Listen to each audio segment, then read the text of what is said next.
Well, good morning, everybody, and welcome to My Big Idea, part of Digital Building Week, which is organised by Building and its sister titles, Building Design and Housing Today. I'm Elizabeth Hopkirk, Assistant Editor of Building Design, and I'll be chairing today's session. I'm joined by Adam Davis, partner at Foster & Partners, Erland Rendell, Director at Aturus Consult, Hannah Evans, Regional Director of Faithful & Gould, Chris Carter, Product Marketing Manager at Procore, and James Eaton, Head of Digital Delivery at Sir Robert McAlpine. We'll hear from each of them on some of the most innovative new ideas shaping digital construction, and after that there'll be time for a few questions, so please do write them in the chat as you think of them as we go through the session, and if they're intended for a particular person, it would be really helpful if you'd mention their name in your question. You can also follow the day and all of Digital Building Week on our live blog, which is on all three of our websites, Building Design and Housing Today. So let's begin. Our first speaker is Adam Davis, partner at Foster & Partners, who will be speaking on digital twins and robotics. Over to you.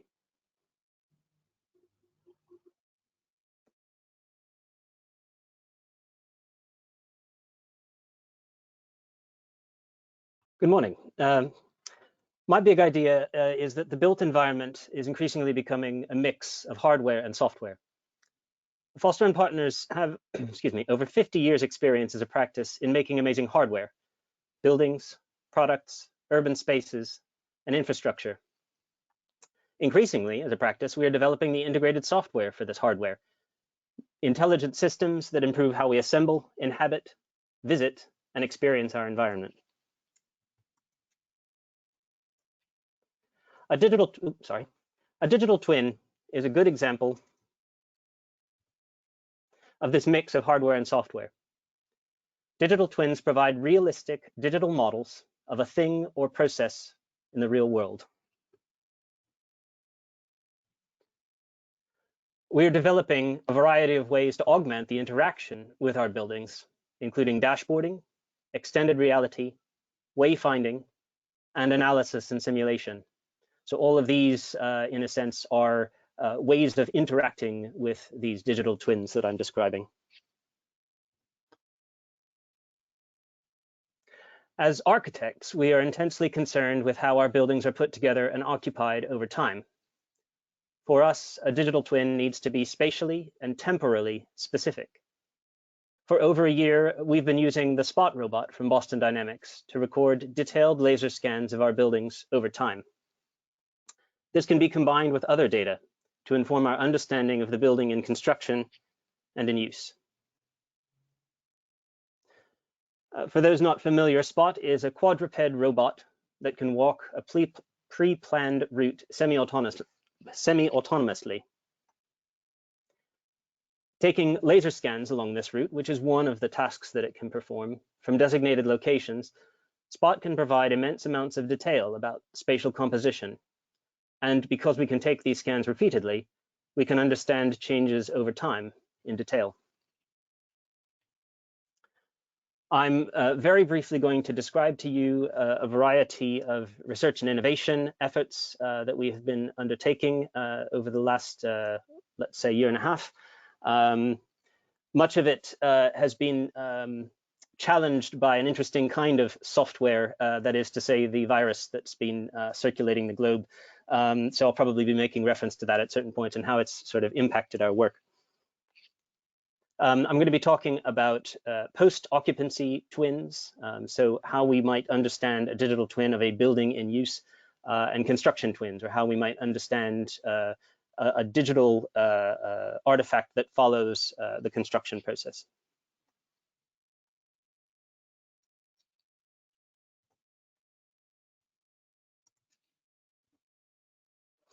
A post-occupancy twin records changes to actively used space. The precise spatial data we're able to obtain with Spot can be combined with data from smart building and Internet of Things sensors to form a sophisticated view of how buildings are used over time. This is the hub space on our London campus. In the top left, you see the actual space with a digital dashboard thereof. The right is actually, as you probably can spot, a digital rendering, but actually quite a sophisticated one. Our interest here was to use Spot to record changes, particularly to the furniture layout over time, and understand how that corresponds to potentially changes in interior occupancy, changes in interior air quality, and energy usage. This is the first example of where things were slightly interrupted by the pandemic. Our work began, as you can see here, in February 2020, not a particularly good time to be embarking on a project, but nonetheless, we were able to gain small understandings of how the space was changing over time, at least to demonstrate the spatial and temporal specificity of these scans that we were gathering. Indexing it against the other data sources that I mentioned wasn't really feasible in the time allowed. We began on a similar timescale looking at our first construction twin at the Skyline building in Battersea. It's a project of our firm's that our firm has designed, currently under construction. The Skyline is part of Battersea Phase 3, contains about 650 homes, including 103 units of affordable housing. And this was really our first opportunity to use Spot in the wild, as it were. So really on an active building site, which demonstrated, if nothing else, its ability to avoid obstacles, traverse difficult terrain, and to gather quite a substantial amount of scan data for us in a relatively short time. But again, the work here was unfortunately cut short. We quickly sort of maneuvered and actually began tracking renovations or retrofit to a space on our own campus in London. This involved taking out ceiling panels, installing new heating and cooling, and we were able actually to give our engineers who were working on the project an incredibly useful amount of information on the as-built conditions, because our model of this, we didn't actually take this building through construction. So we did not have an as-built or even as-designed model. So we took 4 sets of laser scans over the course of several weeks, composited these together, and then engaged in a process actually of closing the loop, trying to understand how to match what was actually there with the digital records that we did have. We did that using a cloud service by a company called Avere, taking the BIM model that we had, which was actually not the original design BIM model, but was actually constructed retrospectively.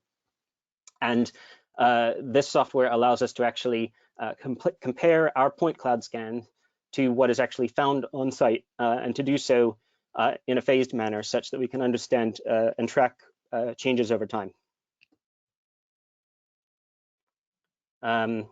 So we had a tremendous amount of learning that came out of the use of Spot. We have now a tremendous amount of data, particularly about our campus. Despite being very able, we did have some mishaps. I want to assure everyone that no robots were harmed in the making of this film. Thank you very much.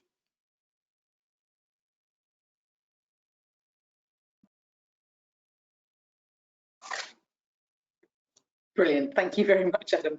Really fascinating. We'll have questions at the end, but do please put your questions in the chat, and I'll probably take them on a first come, first served basis at the end. Next, we're going to hear from Erland Russell from Taurus. And so, Erland, what's your big idea?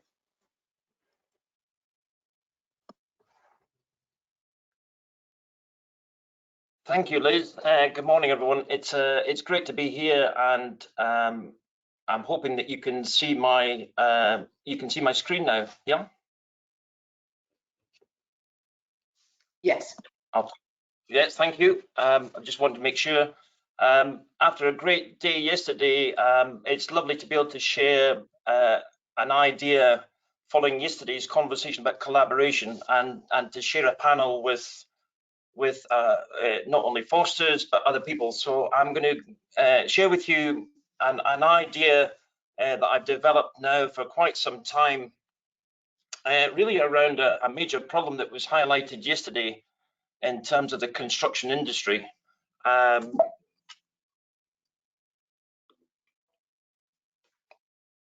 really around some of the structural, the fundamentals that have vexed me, and as someone who doesn't want to settle for accepting the status quo, really wanted to challenge that. And my big idea is, through the use of a platform, digital platform, can we enable £1 million to be rescued? And because I'm ambitious and optimistic, I wanted to look at that on a daily basis. So that is, a question that I posed to myself some time ago, and have been considering that ever since. So what is the problem?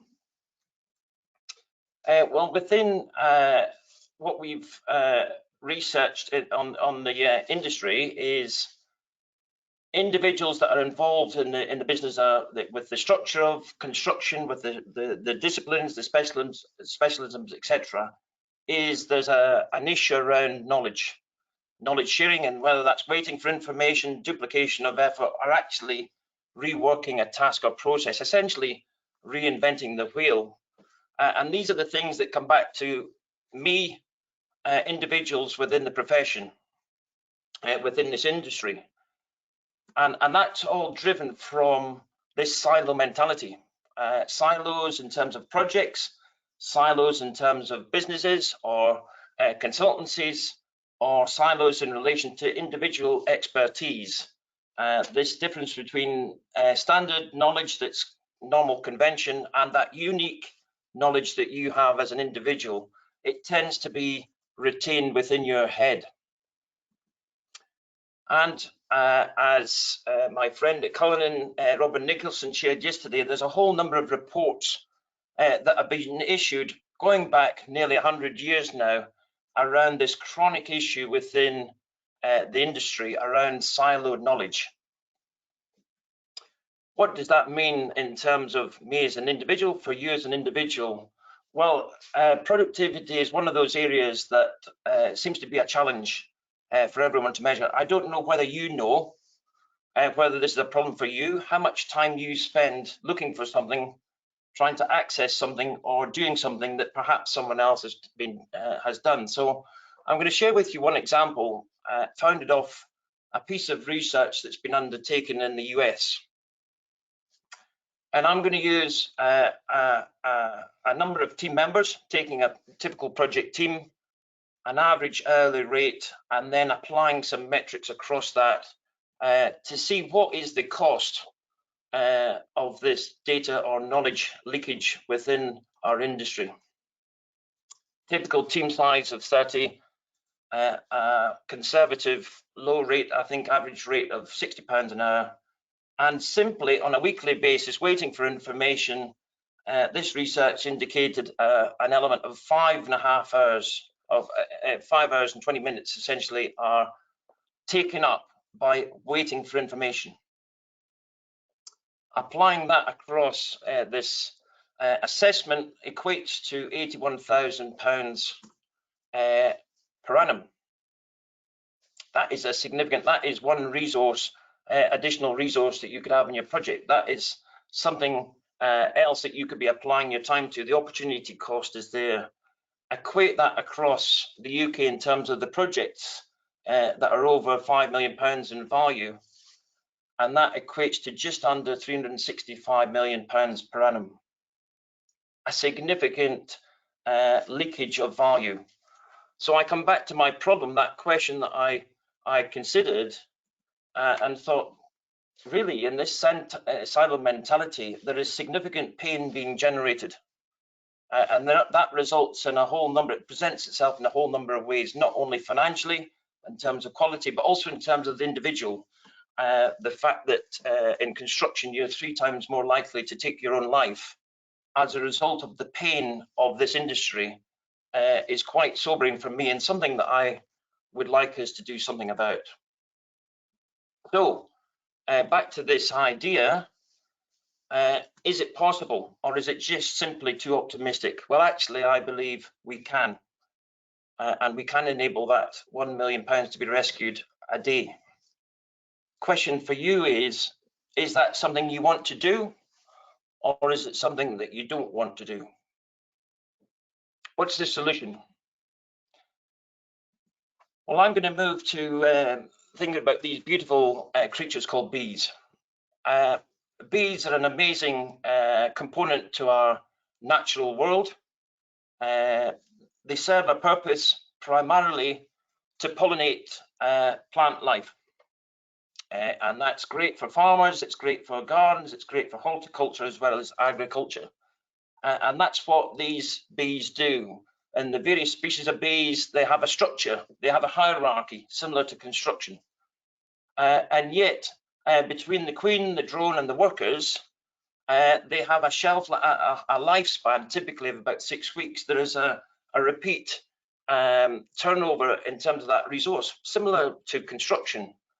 So that's their purpose, is they go out and they pollinate plants, they pollinate flowers, and in the process they take on the nectar from that plant that then they consume, take back to the hive, and then deposit through a process as this liquid gold known as honey, that not only creates a reserve for the bee, the population itself, but for us to enjoy also, and not only in terms of its pure product flavoring and goodness, but also in terms of health.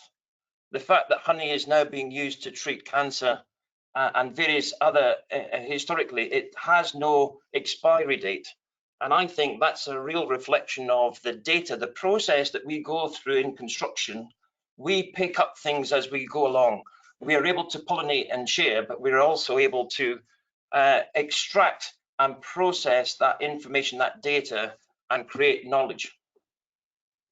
So what's the solution? Well, I've developed with the team really with a focus on the key components of the whole life end-to-end process of design, briefing, design, construction and use within the built environment. First of all, the owners and developers who operate at that front end, coming up with the original idea for that project. They then engage with agents and consultants to develop that and to develop that design through planning, through procurement into the construction phase that operate at a different gearing. We then have the constructors and the supply chain who come in to deliver that construction, and then the users.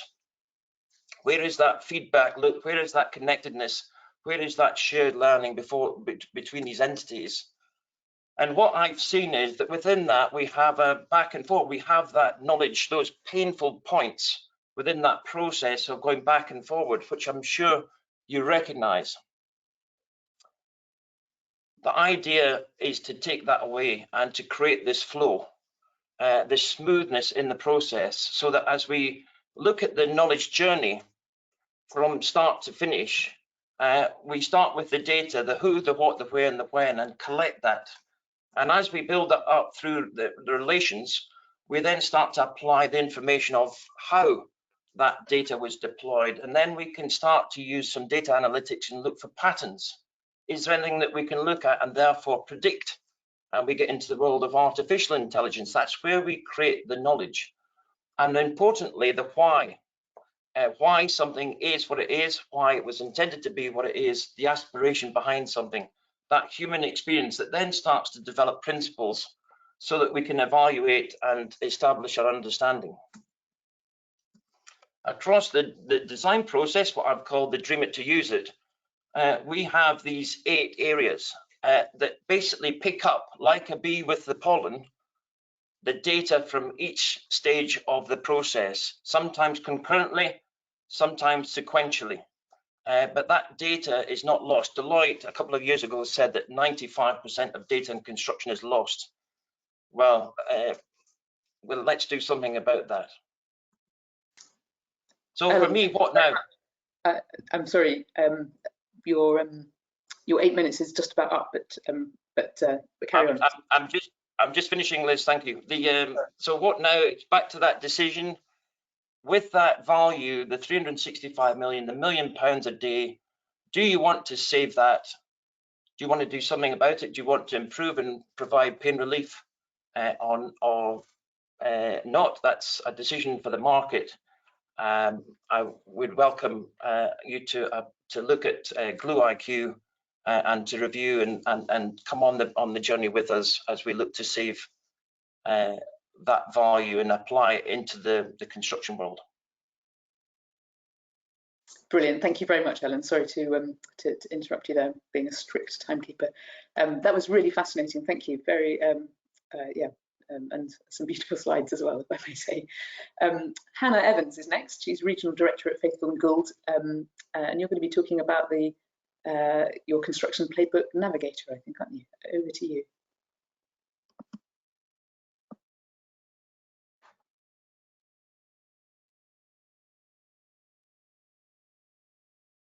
Can you see the screen, Liz? Yes. Brilliant, fantastic. Thank you very much, everybody, for having me here today to run through our construction playbook navigator tool. I'll start by giving a brief overview of what the construction playbook is. So the construction playbook was published on the 8th of December last year by Her Majesty's Government Infrastructure Projects Authority, who work closely with the Cabinet Office and HM Treasury. And there has been a number of key industry bodies who were fed into the playbook, including the Construction Products Association, Build UK, and the Construction Leadership Council. And the construction playbook provides 14 key policies to transform how we assess, procure and manage public works projects and programmes, whilst aligning to strategic government priorities such as net zero, social value and modern methods of construction. And it supports the government's commitment to deliver better, faster and greener, aid economic recovery following the COVID-19 pandemic, but also to improve building and workplace safety.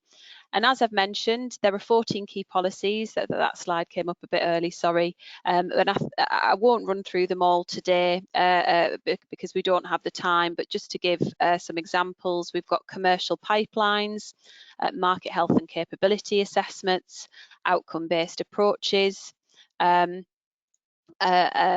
delivery model assessments and resolution planning.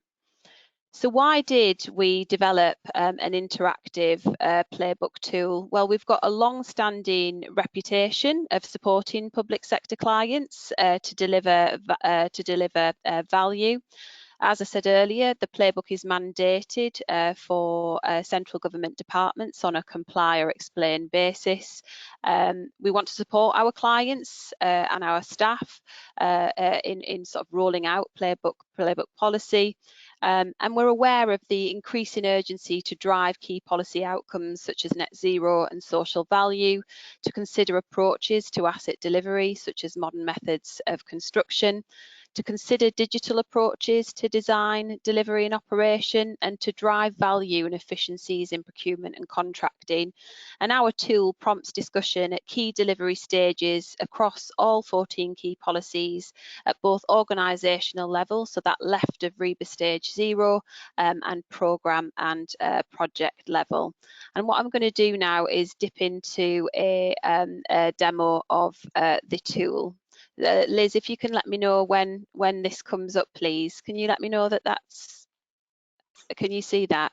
You can see F&G Construction Playgroup. Fantastic. Yeah, that's brilliant. Thank you.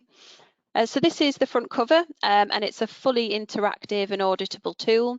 So if we just click on Get Started, it'll take us to the introduction, which gives an overview on what the playbook is, but also provides, why we've actually created this tool, so that the navigator is designed to support both our staff and clients to understand where current practice and decision making sits when compared with the construction playbook approach, and it provides a body of evidence. As I say, it's interactive and auditable and supports positive challenge and discussion, which could prompt a change in commercial approaches or actually validate that current approaches are good, we're doing the right thing here.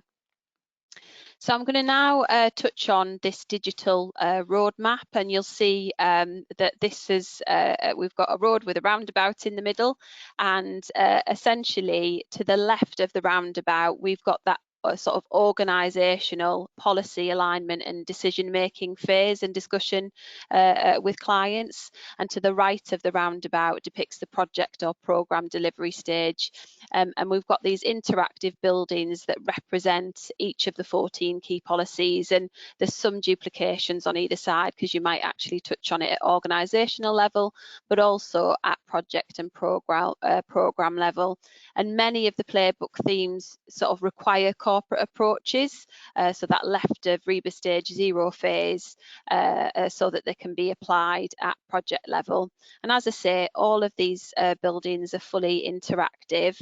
And if I click on this building here, that takes us to the policy of early supply chain involvement. And what we've done is we've taken the overarching policy from the playbook and summarised it. So here we've mentioned how early engagements with supply chain can unlock knowledge and experience at all levels across industry, and that it's got many benefits, including opportunity identification and mitigation of risk, that it allows contracting authorities to understand sort of feasibility and deliverability of projects and programmes, and also it kind of allows contracting authorities to test the market they wish to engage with, as well as set those sort of behavioural boundaries and ways of working from the outset. We've then got these sort of 4 interactive bullets, and I'll leave the checklist to last, but the first bullet is benefits. So what we've done is we've highlighted the benefits of applying that policy. So just some examples, we've got that early identification of opportunity and mitigation of risk, creating a collaborative approach which encourages innovative solutions and better, greener outcomes, and also enabling that equality, proportionality and transparency in the supply chain and supporting that economic recovery. We've then got a bullet on how us as Faithful and Gould can help support our clients in meeting that policy. So just some examples, we've got market health and capability assessments at both organisational and project and programme level. We've got accredited business case practitioners that can support in working with suppliers to develop the business case to HM Treasury methodology. And we've also got our innovative supply chain management platform, IAND, which can be developed in partnership with contracting authorities to support early supplier engagement. So just an example of how we can help. And then we've got a sample of our experience. So this sort of touches on some work that we'd carried out for MHCLG on identifying market issues and pinch points that might impact on the cladding remediation programme, and how that intelligence has allowed us to develop a set of mitigating work streams that kind of supports programme delivery, as well as the quality and cultural change agenda.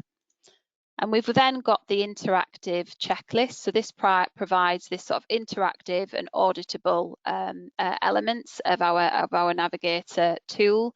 I'll just run through some examples at organisational level of the prompts and discussion you may have with departments.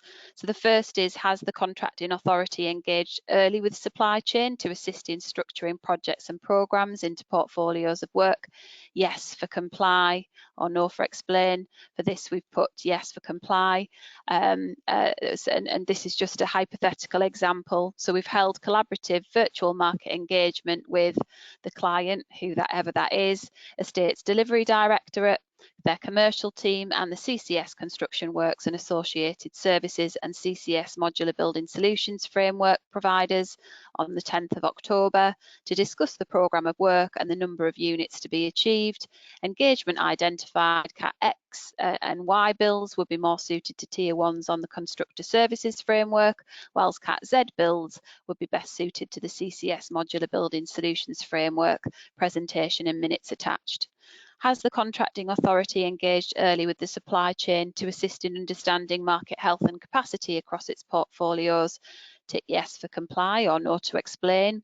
And we've said, as detailed above, the initial virtual market engagement session suggested ample capacity in the supply chain despite the current global pandemic. A more detailed market and health and capability assessment has been undertaken, see attached. Packaging of works according to geographical location was suggested to support capacity, create opportunity and reduce risk. And these questions and these prompts kind of, we've drawn them, sort of from the playbook, and we've included them, as I say, at organisational level and at project level. I won't run through them all because I'm conscious of time, Liz. Yeah, but essentially, we've created this checklist for each of the policies. That's brilliant. Thank you very much, Hannah. Thank you.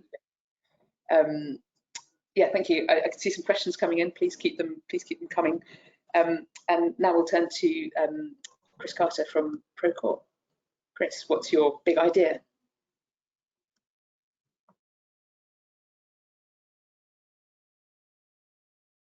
Chris, you're just on mute still. There we go. Thank you, Hannah. Really fascinating presentation. Thank you, Erland, as well. My name is Chris Carter at Procore. Thank you very much for having me here. And my big idea is that culture is a business strategy. It actually touches on some of the themes that Erland covered in his fascinating presentation. I loved the analogy with the bees earlier. Now, culture as a business strategy, what do we really mean by that? Well, I'm going to start really by telling a story. So we're a construction platform with 11,000 customers worldwide today, serving owners, main contractors and subcontractors. But early on in Procore's life, we actually faced a bit of a problem. And apart from the fact that we were a mobile platform for construction, which launched in 2002, when no one had a smartphone or a mobile internet connection, there was actually a bigger problem than that. And it was really, how did we get talented software engineers who are actually going to build the app and the platform to move from here in San Francisco, where all of the talent and the job opportunities in the world are, literally the best place in the world to be a software engineer, to here, which is Santa Barbara in California, which is lovely, incidentally, and certainly a lot sunnier than Manchester, where I'm from, but maybe not where a go-getting 20-something fresh out of college sees themselves moving to, particularly when Procore was, at that time, a tiny startup that only had a few employees. And the decision we took really early on was to prioritize making Procore an incredible place to work with a great culture. And you'd have to say it's been a pretty successful strategy for us. We've not only attracted a lot of great people to work with us, we've consistently been voted one of the best large companies to work for. So how does this kind of tie into the theme today, and how does this tie back to construction? Now, if you've worked in construction for any amount of time, you've probably seen some variation of this graph before, and it shows how construction's productivity growth has tracked over the last 20 years versus other industries. And spoiler alert, it doesn't paint a massively flattering picture. Now, and very often the solutions to these problems have looked quite top down. And now I'm not saying that there's no place for BIM, for document control, for ISO. But there is also another way of looking at that problem, and that's starting to think about the change from the bottom up. And in particular, what if you start thinking about the tools that we're putting into the hands of field teams on site? And that's what we're kind of going to be addressing today. Now, you've probably heard in recent years a lot about a trend called the consumerization of tech. So thinking about apps like Slack, apps like Uber, apps like Zoom, which are really interesting because they've not only improved productivity by putting really easy to use tools in the hands of frontline teams, But they've also kind of changed people's expectations and changed how people relate to technology. So you can think when someone has a really good experience with an app like Uber, who've invested hundreds of thousands of millions of man hours in making ordering a cab really super simple off your smartphone, something we never really thought to do a number of years ago. That kind of up levels the expectation that people have of all the software that they use and every digital touch point in their lives, especially the software that they go to work with. So we believe that really you can do the same thing for construction, that by making site software really, really simple and really easy to use and on one platform, that you can begin to make a real difference to the culture of an organization. And that in turn has a big impact on driving productivity. So we've seen a lot of top-down change in the industry to try to drive productivity, but this is really thinking about it from the bottom up. There's often, a bit of a challenge, which you kind of talk about this stuff and you kind of talk about culture, and it's that people think you've got a bit fluffy and woke, about it, but that's not really what it's about. Better data coming in from the site actually means a more accurate view of your business and more accurate projections. Now it's just good business practice.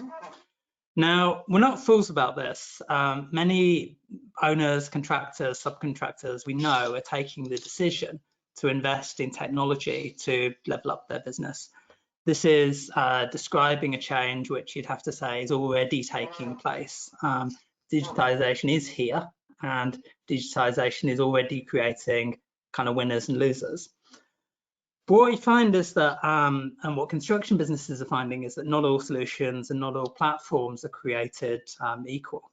And the decisions you take in choosing and implementing a platform can actually have a material impact on the success. And definitely from our experience of working with over 11,000 customers and over 1 million projects, we've learned a thing or two about what it takes to help construction businesses succeed. And what we see is that the businesses that succeed are those that are investing in platforms, that are excelling above all in two things. So ease of use and visibility of the whole project lifecycle. And I'm going to just talk about each briefly in detail. So why this emphasis on ease of use and positive culture? Well, we believe that ease of use drives performance and positive culture. So by putting ease of use and easy to use tools in the hands of field teams, it sells itself to your team because they want to use it. This gets them over the initial hurdle of convincing a team that they need a new system.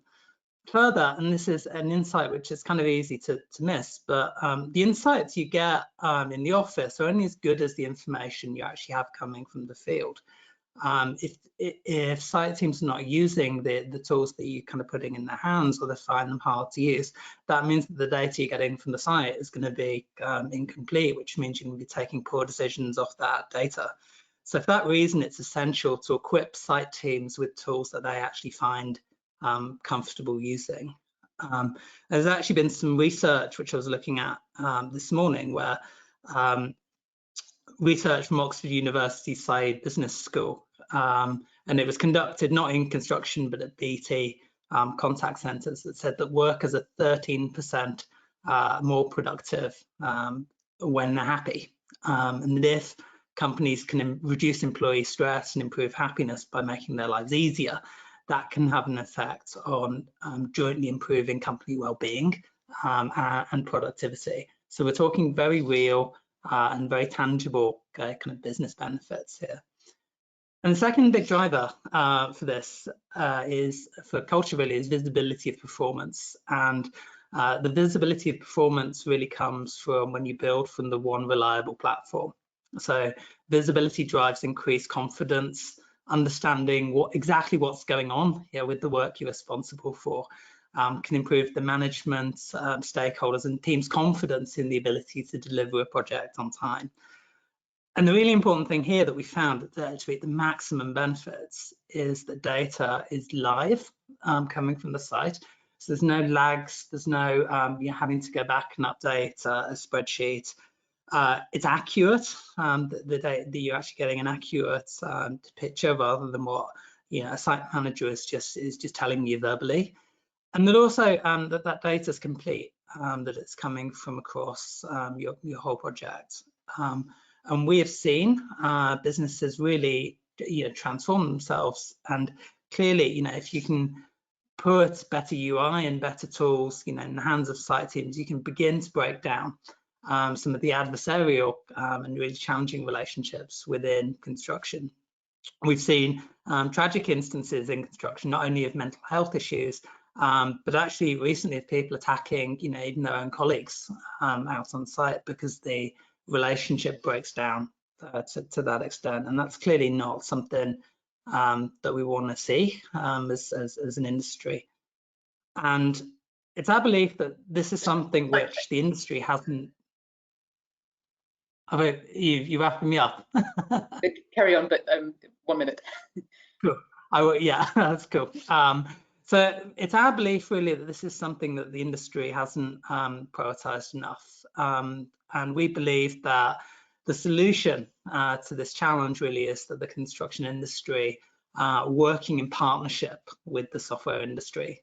So obviously we're a software company that employs construction people and that works hand in hand with the industry to build our software.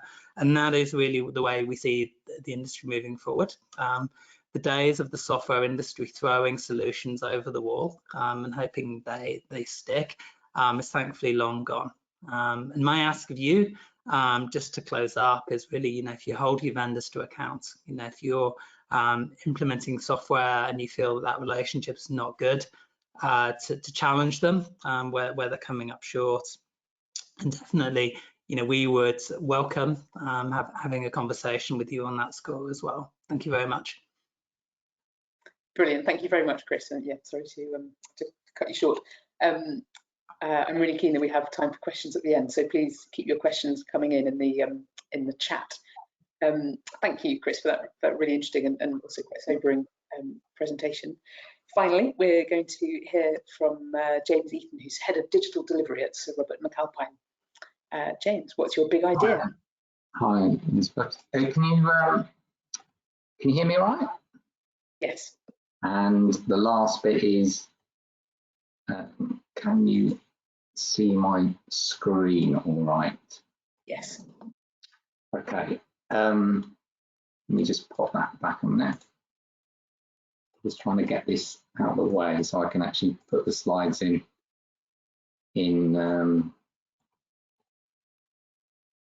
struggling. Hang on a minute. I'm just struggling with putting this in.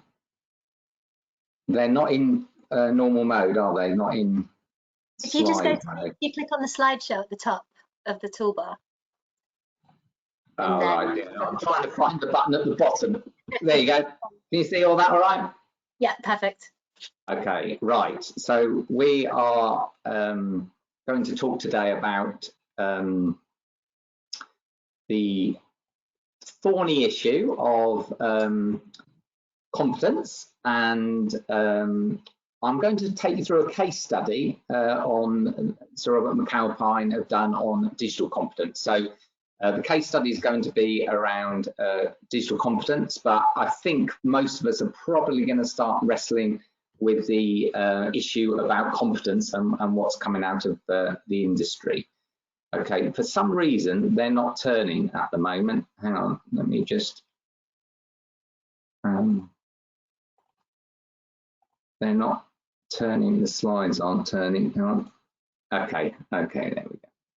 So can you see that all right? It's yeah, that's better. So okay, I'll get back in the swing here. Okay, so why have I got this on here? Some of us may watch a bit of sport. Optimus Stats, this company bought Optimus Stats and are now the world leaders in sports data. So what relevance is that to the conversation about competence and digital competence?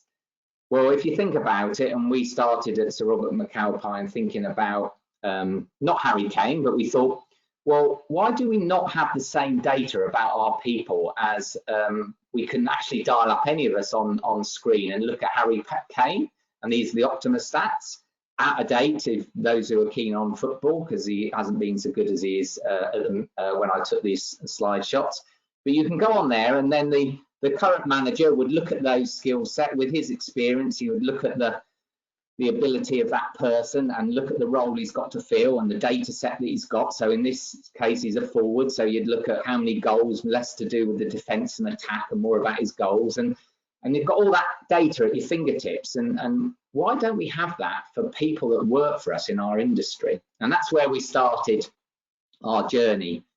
And then for all of us on the call, I think we all know what's coming and the emerging legislation and the Flex 8670 around core competence, and also the emerging PAS requirements coming out in the next couple of weeks and months. So in all of that that's coming out, we're going to have to demonstrate the competence of our people, the skills, the knowledge, the experience, and the behavioural competence of our people. We're going to have to be able to have the ability to check and evidence and validate and revalidate that evidence, and have an ability to maintain and develop that information about the people that we put into work. So all that is coming at us, and we at Sir Robert McAlpine want to get ahead of the legislation. And beyond the legislation, why do we not want to know these key attributes of our people? Beyond the legislation that's driving the change, why would we not want to know that? So we partnered with a company called Complete Competence, who you can see on the screen. So they provided us with the software and working with us very closely around the development of the detail that's contained within the software. So they've branded that instead of Optima Stats, which is the sports data, they've called it Optic Data, and they've got the ability to really drive out what those key risks are and the data sets that you're looking to track at business level around some key areas of risk in your business. So you can see the obvious ones there, fire safety and cladding. We chose digital to start with, and you can see the little graphic showing there is the adoption rate, how many people are doing it. It shows how many people we've got at level 1, level 2, level 3, level 4 against the benchmark that we've set ourselves. So if you had a strategy around your business, around you were going into a new sector, how many competent engineers have you got at level 2 in critical healthcare? Have you got that at a touch of a button? And that's what drove us to really think hard about what we wanted to do. And we started with Complete Competence. We started with the world of digital first, digital competence. So what we wanted to do, we had a program running at the time called the Digital Delivery Implementation Plan, which had 9 work streams in it, all to do with deployment of technology onto businesses, onto real projects. So a bit like the presentation beforehand, there would be field management tools, the common data environment, access control data, lots of different tools that we use to deliver projects. And we thought, what are the core competencies we want our people to have to be able to drive that technology and those digital tools? So we came up with 5 themes. Some had a one-to-one relationship, some had one-to-many relationship, and we tracked our people against those 5 themes. Those 5 themes were broken down into a descriptor that you can see on the screen, one example. So this one was how we understand data and use it, had the ability then to tick level 0 to 4, be able to drive people into training to drive up the scale, and also have that important button there to upload evidence to demonstrate your competence, which is a core requirement that's going to be coming out in the new legislation. So what did we get? Out of doing all that, what did we get? So what we got was that benchmark. You don't know, if you don't know where you are, you definitely can't set a benchmark. You can't set and close a gap if you don't know where you currently are. So we've now got a digital competence of our people within Sir Robert McAlpine. This is obviously dummy data I'm showing on here, but we've got this real data set against those 4 attributes. We know the number of people at each of our levels. We now know where we are. We can filter that by role. So critical roles like operational people, commercial people, engineering, technical people, we can filter that data back on core roles so we can understand it in more of a granular detail. We can now understand the gap, which was the question I posed at the beginning, that we want to close. We can target our investment and our training to close the gap. We can move a lot of people a small way and make a massive difference. We can move from lots of people from level 1 to level 2 and so on. So what we've done, the little graph on the right left-hand side is a schematic of what we've done, and we've set ourselves a target, and this is obviously old, but this one exactly what we've been doing on this data. We've set ourselves a target about where we are today, then little sliders will show where we want to be the following year, and we've set ourselves now a target to close that gap. Really critical. What's the other upside of what we've done? We have seen an unprecedented upsurge in engagement in training material in terms of driving people to actually the material that we had in our system, in our learning management system, to drive up competence. And you can see some stats there that I'm pulling up. 3,000 hits in 7 days, 1,500 hits in 1 week, 806 on just site diary training videos. You've got to give people access to the learning material to drive up that competence. And what we've done there, that's a screenshot of last week. We're absolutely driving a level of traffic we've never seen before in the training materials. So last but one slide. So what was the result of all this? You know, having done all that, we've looked at the benchmark, we're trying to close the gap. Have we seen any real difference already? And this is one of our tools that we use. I'm not naming which one it is, but it's showing the level of compliance and uses of that tool to where we want it to be in our business. And you can see we've driven from a 30% to a 72% compliance rate of our people on site using that tool in the way we want, driving the data in a way that we want them to use and driving that competence levels up. So where do we want to go next? Last slide. We want to create a new measure for next year. We want to close that gap that exists and move people from level 1 to level 2, 2 to 3, 3 to 4. We want to have a massive movement of our people in their digital competence. And then where are we going? Well, we're about to launch the technical competencies now for engineering, commercial, procurement. So those deep technical competencies are now, and behavioural competencies we're now starting to roll out.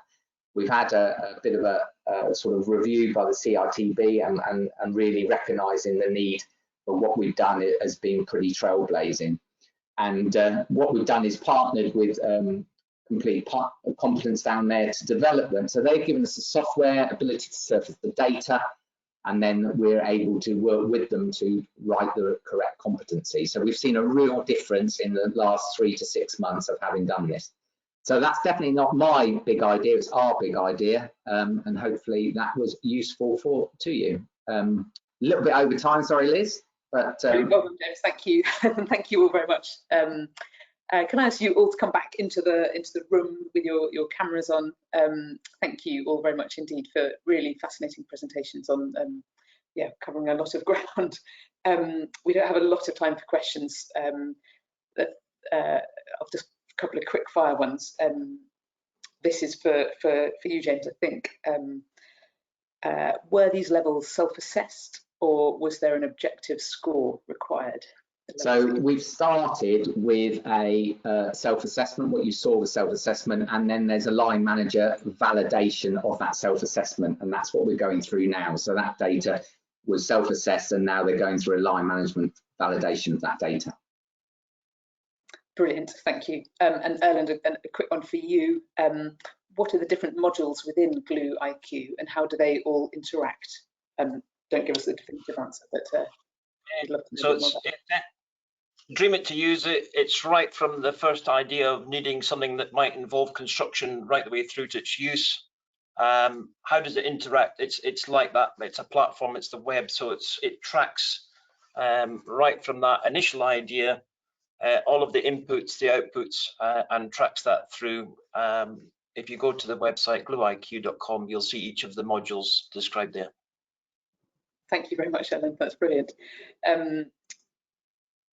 I think what I'd like to do is go around the room and ask each of you, I'm going to put you on the spot slightly, but to tell us in literally kind of 1 sentence or 2 sentences, the digital innovation that's not your own, but somewhere else out there in the kind of field that's giving you the most cause for excitement, or dare we say even hope,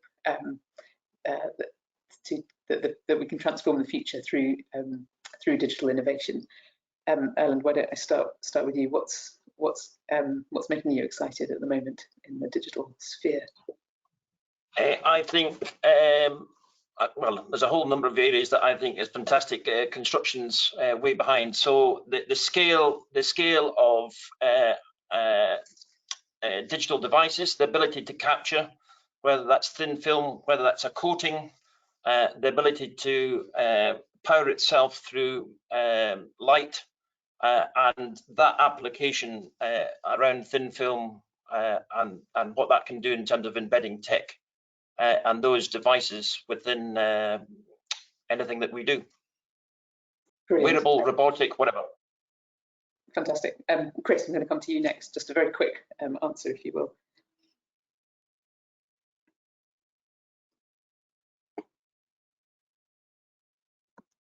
Chris, I think you're still on mute, sorry. So for me, technologies like machine vision, I find immensely interesting. So that potential to automate data entry and make that essentially frictionless. Also really interested in what's happening around the phosphate capture technologies and being able to use technology to track things like phosphates analytics to make construction more sustainable as well. So those have been my quick two. Brilliant. Adam, can we come to you next? What digital innovation is making you most excited at the moment? I would have to say artificial intelligence.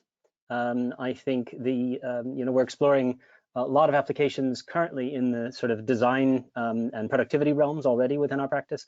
I think some of the applications, if you think about the information that I presented today, to further process information that's coming from site or coming from occupied buildings, and to have better insight and better results from it. I think the opportunities are tremendous. Great. Hannah, I can't see, but are you still with us? Are you in the room? Yeah, hiya. Hi.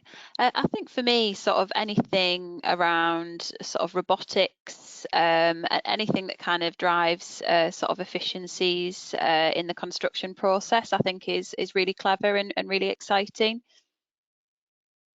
Fantastic, thank you. And James, just in the last few seconds, what's Yeah, mine is just, I think it's so amazing to think that people are now really starting to engage with it. Sort of some of those stats I put up at the end is down to some of the technologies just becoming simpler for people to operate for our sites, and to get 800 hits on something for a large range of different types of people, and the engagement with this technology is just now starting to be seen. I think it's really exciting, because suddenly I think we're going to see a catch up of the competence of our people with the technology curve that really has been outstripping the ability, let's be honest, the ability and the competence of the people. So I think there's a real opportunity that will probably accelerate a bit quicker, which I think is quite exciting for our industry.